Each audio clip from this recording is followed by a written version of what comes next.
আসসালামু আলাইকুম। সংবাদে আপনাদের সবাইকে স্বাগতম জানাচ্ছি আমি নুসরাত। শুরুতেই সংবাদ শিরোনাম।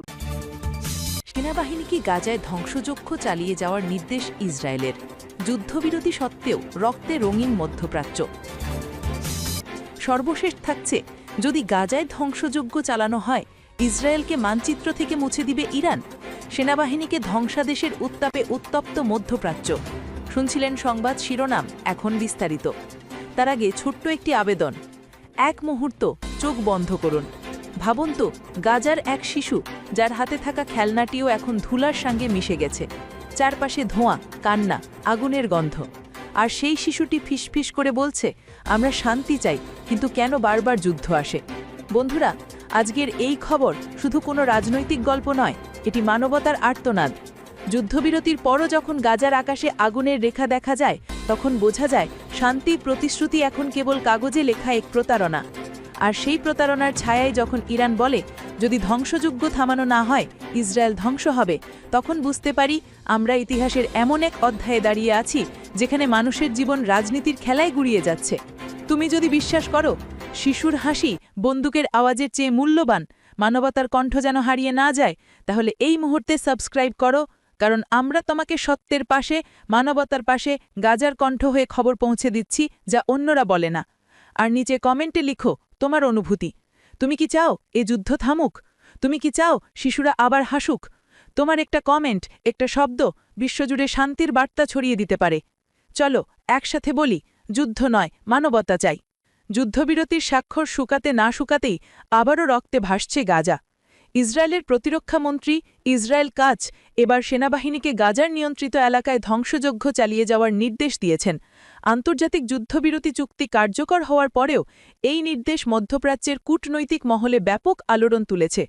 কাজ সামাজিক মাধ্যম এক্সে এক পোস্টে লিখেছেন, আমাদের সেনা ও নাগরিকদের সুরক্ষা নিশ্চিত করতে এবং বর্তমানে আমাদের নিয়ন্ত্রণে থাকা হলুদ এলাকায় সুড়ঙ্গ ধ্বংসকে অগ্রাধিকার দিতে আমি সেনাবাহিনীকে নির্দেশ দিয়েছি।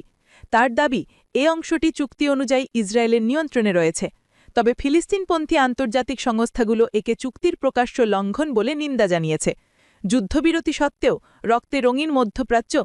ইসরায়েলের প্রতিরক্ষামন্ত্রী ইসরায়েল কাজ এবার সেনাবাহিনীকে গাজার নিয়ন্ত্রিত এলাকায় ধ্বংসযজ্ঞ চালিয়ে যাওয়ার নির্দেশ দিয়েছেন।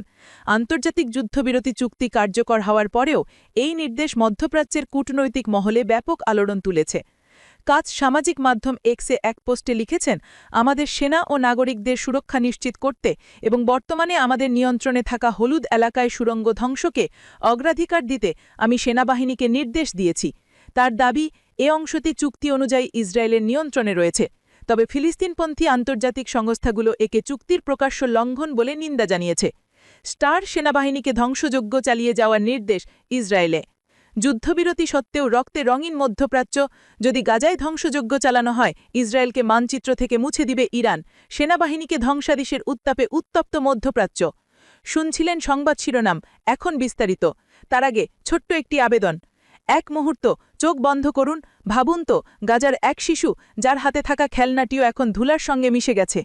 চারপাশে ধোঁয়া, কান্না, আগুনের গন্ধ। আর সেই শিশুটি ফিসফিস করে বলছে, আমরা শান্তি চাই, কিন্তু কেন বারবার যুদ্ধ আসে। বন্ধুরা, আজকের এই খবর শুধু কোনো রাজনৈতিক গল্প নয়, এটি মানবতার আর্তনাদ। যুদ্ধবিরতির পরও যখন গাজার আকাশে আগুনের রেখা দেখা যায়, তখন বোঝা যায় শান্তির প্রতিশ্রুতি এখন কেবল কাগজে লেখা এক প্রতারণা। আর সেই প্রতারণার ছায়ায় যখন ইরান বলে, যদি ধ্বংসযজ্ঞ থামানো না হয় ইসরায়েল ধ্বংস হবে, তখন বুঝতে পারি আমরা ইতিহাসের এমন এক অধ্যায়ে দাঁড়িয়ে আছি যেখানে মানুষের জীবন রাজনীতির খেলায় গুড়িয়ে যাচ্ছে। তুমি যদি বিশ্বাস করো শিশুর হাসি বন্দুকের আওয়াজের চেয়ে মূল্যবান, মানবতার কণ্ঠ যেন হারিয়ে না যায়, তাহলে এই মুহূর্তে সাবস্ক্রাইব করো, কারণ আমরা তোমাকে সত্যের পাশে, মানবতার পাশে, গাজার কণ্ঠ হয়ে খবর পৌঁছে দিচ্ছি যা অন্যরা বলে না। আর নিচে কমেন্টে লিখো তোমার অনুভূতি। তুমি কি চাও এই যুদ্ধ থামুক? তুমি কি চাও শিশুরা আবার হাসুক? তোমার একটা কমেন্ট, একটা শব্দ বিশ্বজুড়ে শান্তির বার্তা ছড়িয়ে দিতে পারে। চলো একসাথে বলি, যুদ্ধ নয়, মানবতা চাই। যুদ্ধবিরতির স্বাক্ষর শুকাতে না শুকাতেই আবারও রক্তে ভাসছে গাজা। ইসরায়েলের প্রতিরক্ষামন্ত্রী ইসরায়েল কাজ এবার সেনাবাহিনীকে গাজার নিয়ন্ত্রিত এলাকায় ধ্বংসযজ্ঞ চালিয়ে যাওয়ার নির্দেশ দিয়েছেন। আন্তর্জাতিক যুদ্ধবিরতি চুক্তি কার্যকর হওয়ার পরেও এই নির্দেশ মধ্যপ্রাচ্যের কূটনৈতিক মহলে ব্যাপক আলোড়ন তুলেছে।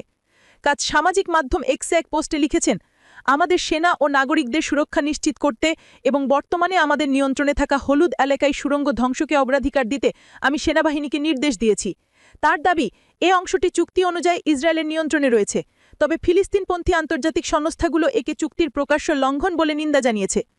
স্টার, হামাসকে নির্মূল করতে যুক্তরাষ্ট্রের সঙ্গে যৌথ অভিযান। কাজ আরও জানান, হামাসকে পরিপূর্ণভাবে নির্মূল করতে ওয়াশিংটনের সঙ্গে যৌথ সমন্বয়ে অভিযান চলছে। তিনি বলেন, আমরা মার্কিন স্বরাষ্ট্রমন্ত্রী, পররাষ্ট্রমন্ত্রী, উপরাষ্ট্রপতি ও প্রেসিডেন্টের বিশেষ দূতসহ টপ পর্যায়ে নেতাদের সঙ্গে আলোচনা পরেই গাজায় এই অভিযান চালাচ্ছি। 60% সুড়ঙ্গ এখনও রয়ে গেছে, সেগুলো ধ্বংস করা হবে যে কোনো মূল্যে। বিশ্লেষকদের মতে, যুদ্ধবিরতির পরও যুক্তরাষ্ট্রের নীরব সম্মতি নিয়ে ইসরায়েল আবারও আগ্রাসন শুরু করেছে। তাদের মতে, এটি নতুন ধরনের যুদ্ধবিরতি, যেখানে যুদ্ধ থেমে নেই, শুধু নাম বদলেছে। ৩. যুদ্ধবিরতি চুক্তি, শান্তি না ধোঁকা? 2025 সালের 10 অক্টোবর কার্যকর হয় হামাস ও ইসরায়েলের মধ্যে যুদ্ধবিরতি চুক্তি। এর অধীনে প্রথম ধাপে ফিলিস্তিনি বন্দীদের বিনিময়ে ইসরায়েলি জিম্মিদের মুক্তি, আংশিক সেনা প্রত্যাহার ও পুনর্গঠনের প্রতিশ্রুতি ছিল। কিন্তু বাস্তবতা বলছে ভিন্ন কথা। গাজার স্বাস্থ্য মন্ত্রণালয়ের সাম্প্রতিক তথ্য দেখা যায়, 2023 সালে অক্টোবর থেকে এখনও পর্যন্ত ইসরায়েলি হামলায় নিহত হয়েছেন 68,500 ফিলিস্তিনি। এটি 5, আহত হয়েছেন আরও 1,70,000-এরও বেশি। গাজার এক কর্মকর্তা বলেন, ইসরায়েল শুধু যুদ্ধবিরতি চায় যখন তাদের অস্ত্র ঠান্ডা রাখতে হয়। এরপরই তারা নতুন অজুহাতে আগ্রাসন শুরু করে। 4. ইসরায়েলি বন্দীদের লাশ উদ্ধারে গাজায় প্রবেশ করছে মিশরীয় উদ্ধারযান। এদিকে যুদ্ধবিরতির মাঝেই ইসরায়েলি বন্দীদের লাশ খুঁজতে গাজায় প্রবেশ করেছে মিশরের উদ্ধার দল। আল জাজিরার প্রতিবেদনে বলা হয়েছে, মিশরের কয়েকটি ভারী উদ্ধারযান গাজাশিলিতে প্রবেশ করেছে এবং এখনও অনুসন্ধান কার্যক্রম চলছে। টাইমস অফ ইসরায়েল জানিয়েছে, ইসরায়েলের প্রধানমন্ত্রী বেঞ্জামিন নেতানিয়াহু নিজেই এই অভিযানের অনুমোদন দিয়েছেন। তবে প্রশ্ন উঠেছে, গাজায় যখন ইসরায়েলি সেনারা সক্রিয়, তখন মিশরীয় দল কিভাবে প্রবেশাধিকার পেল? মধ্যপ্রাচ্যের পলিটিক্যাল বিশ্লেষকরা বলছেন, এটা গোপন কূটনৈতিক চুক্তির ইঙ্গিত, যেখানে মানবিকতার আড়ালে চলছে গোপন সামরিক সহযোগিতা। স্টার, গাজায় কোন দেশ সৈন্য পাঠাবে তা ঠিক করবে ইসরায়েল, নেতানিয়াহুর ঘোষণা। রবিবার মন্ত্রিসভার বৈঠকে নেতানিয়াহু স্পষ্ট ভাষায় বলেন, আমাদের নিরাপত্তার নিয়ন্ত্রণ আমাদের হাতেই থাকবে। আন্তর্জাতিক বাহিনীতে কোন দেশের সৈন্য থাকবে তা ঠিক করবে কেবল ইসরায়েল। অর্থাৎ যুক্তরাষ্ট্র বা জাতিসংঘের অনুমতি ছাড়াই ইসরায়েল এখন গাজার নিরাপত্তা কাঠামোর নির্মাণে এগোচ্ছে। এ বক্তব্যে কূটনৈতিক মহলে প্রশ্ন উঠেছে, ইসরায়েলকে নিজেকে আন্তর্জাতিক আইনের ঊর্ধ্বে ভাবছে? রয়টার্সের প্রতিবেদনে বলা হয়েছে, ট্রাম্প প্রশাসনের পরিকল্পনায় গাজায় একটি আন্তর্জাতিক শান্তিরক্ষা বাহিনী মোতায়েনের প্রস্তাব রয়েছে। কিন্তু নেতানিয়াহু সেই পরিকল্পনাকে নিজের মতো সাজাচ্ছেন। তিনি স্পষ্ট করে বলেন, আমরা আমেরিকার সুরক্ষিত রাজ্য নই, ইসরায়েলের নিরাপত্তা নীতি ইসরায়েলি নির্ধারণ করবে। স্টার, তুর্কিকে নিয়ে ইসরায়েলের আপত্তি, উত্তপ্ত হচ্ছে মধ্যপ্রাচ্য। ইসরায়েলের নতুন পরিস্থিতি আরও বিতর্ক তৈরি করেছে তুরস্ককে নিয়ে। নেতানিয়াহু ইঙ্গিত দিয়েছেন, গাজায় আন্তর্জাতিক বাহিনীতে তুর্কি সৈন্যদের অংশগ্রহণে তার আপত্তি রয়েছে। এর আগে তুরস্কের প্রেসিডেন্ট রিসেপ তাইয়েপ এরদোয়ান ইসরায়েলের বর্বর আক্রমণের তীব্র নিন্দা জানিয়ে বলেছিলেন, গাজায় যা ঘটছে তা মানবতার ইতিহাসে কলঙ্কজনক অধ্যায়। এই মন্তব্যের পর থেকেই তেল আবিব আঙ্কারা সম্পর্ক আরও ঠান্ডা হয়ে যায়। এমনকি মার্কিন রাষ্ট্রসচিব মার্কো রুবিও বলেন, আন্তর্জাতিক বাহিনী এমন দেশগুলোর হতে হবে যাদের উপস্থিতিতে ইসরায়েল স্বাচ্ছন্দ্য বোধ করে। তবে তুরস্ককে বাদ দেওয়ার বিষয়ে তিনি মন্তব্য করতে অস্বীকৃতি জানান। স্টার, গাজায় শান্তি বাহিনী নাকি নতুন দখল পরিকল্পনা? ওয়াশিংটন ও তেল আবিব এখন আলোচনা করছে গাজায় একটি বহুজাতিক বাহিনী মোতায়েনের বিষয়ে। এই বাহিনীতে সৈন্য পাঠানোর প্রস্তাব দেওয়া হয়েছে মিশর, ইন্দোনেশিয়া ও উপসাগরীয় আরব দেশগুলোকে। কিন্তু বিশ্লেষকদের মতে, এটি কোনো শান্তিরক্ষা বাহিনী নয়, বরং গাজায় নতুন মুখে পুরনো দখলদারিত্বের খেলা। কারণ এখনও গাজায় সব প্রবেশপথের নিয়ন্ত্রণ ইসরায়েলের হাতে, এমনকি খাদ্য ও ঔষধের সরবরাহেও তারা শর্ত আরোপ করছে। স্টার, মানবতার আহ্বান, গাজা কি কখনো শান্তি দেখবে? 2 বছর ধরে চলমান যুদ্ধ, ধ্বংসস্তূপে পরিণত শহর, খাদ্য ও পানি সংকট, তবুও গাজার মানুষ বেঁচে থাকা সংগ্রাম চালিয়ে যাচ্ছে। একজন আহত গাজার শিশুর কণ্ঠে শোনা যায়, আমরা শান্তি চাই, কিন্তু বোমা আগে আসে। বিশ্ব যখন শান্তির কথা বলে, ইসরায়েল তখন নিরাপত্তার নামে নতুন অভিযান শুরু করে। এ যেন এক অন্তহীন যুদ্ধচক্র, যেখানে নিহত হয় শিশু, ভেঙে যায় ঘর, কিন্তু কেউ জবাব দেয় না। স্টার, শেষ কথা, গাজা আর কত? যুদ্ধবিরতি, আলোচনার টেবিল, আন্তর্জাতিক নিন্দা, সবকিছুর পরও গাজার আকাশে আজও ধোঁয়া উঠছে, শিশুর কান্না ভেসে আসছে ধ্বংসস্তূপ থেকে। ইসরায়েলের নতুন নির্দেশ যেন শান্তির কফিনের শেষ পেরেক ঠুকে দিল। বিশ্ব এখন প্রশ্ন করছে, গাজা কি আবারও রক্তে রঙিন হতে চলেছে? যুদ্ধবিরতি কি শুধু রাজনৈতিক নাটক? সময় বলবে, কিন্তু একটাই সত্য এখন স্পষ্ট, যতদিন শক্তির নামে অন্যায়ের প্রশ্রয় থাকবে, ততদিন গাজার মাটিতে শান্তির ফুল ফুটবে না। সর্বশেষ থাকছে, যদি গাজায় ধ্বংসযজ্ঞ চালানো হয়, ইসরায়েলকে মানচিত্র থেকে মুছে দিবে ইরান। স্টার, হামাসকে নির্মূল করতে যুক্তরাষ্ট্রের সঙ্গে যৌথ অভিযান। 3. যুদ্ধবিরতি চুক্তি, শান্তি না ধোঁকা? 2025 সালের 10 অক্টোবর কার্যকর হয় হামাস ও ইসরায়েলের মধ্যে যুদ্ধবিরতি চুক্তি। এর অধীনে প্রথম ধাপে ফিলিস্তিনি বন্দীদের বিনিময়ে ইসরায়েলি জিম্মিদের মুক্তি, আংশিক সেনা প্রত্যাহার ও পুনর্গঠনের প্রতিশ্রুতি ছিল। কিন্তু বাস্তবতা বলছে ভিন্ন কথা। গাজার স্বাস্থ্য মন্ত্রণালয়ের সাম্প্রতিক তথ্য দেখা যায় 2023 সালে অক্টোবর থেকে এখনো পর্যন্ত ইসরায়েলি হামলায় নিহত হয়েছেন 68,500 ফিলিস্তিনি, এটি 5, আহত হয়েছেন আরও 1,70,000-এরও বেশি।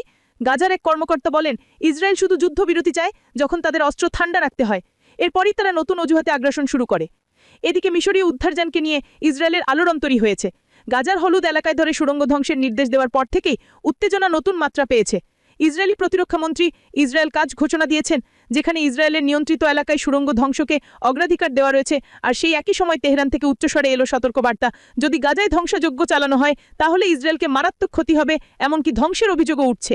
কাজের নির্দেশ অনুযায়ী ইসরায়েলি সেনা হলুদ এলাকা হিসেবে চিহ্নিত অংশে সুড়ঙ্গ ধ্বংস ও নগর সুরক্ষা নিশ্চিতকরণ কার্যক্রম জোরদার করবে। কাজের এই ইঙ্গিত অনেকে যুদ্ধবিরতির ছায়াতলে কি নতুন আক্রমণের দরজা খোলা হলো? কাজ নিজেই সামাজিক প্ল্যাটফর্মে লিখেছেন, সুড়ঙ্গ ধ্বংসই এখন প্রধান কাজ। এই ঘোষণার পর গাজা প্রশাসন, মানবাধিকার সংস্থা ও আন্তর্জাতিক কূটনৈতিক মহলে উদ্বেগ দেখা দিয়েছে। ইতিমধ্যে ইরানের বক্তব্য ক্রমশ শক্তকৃত। পেছনের কয়েক মাসে ইরান যে মিসাইল ও ড্রোন ক্ষমতা প্রদর্শন করেছে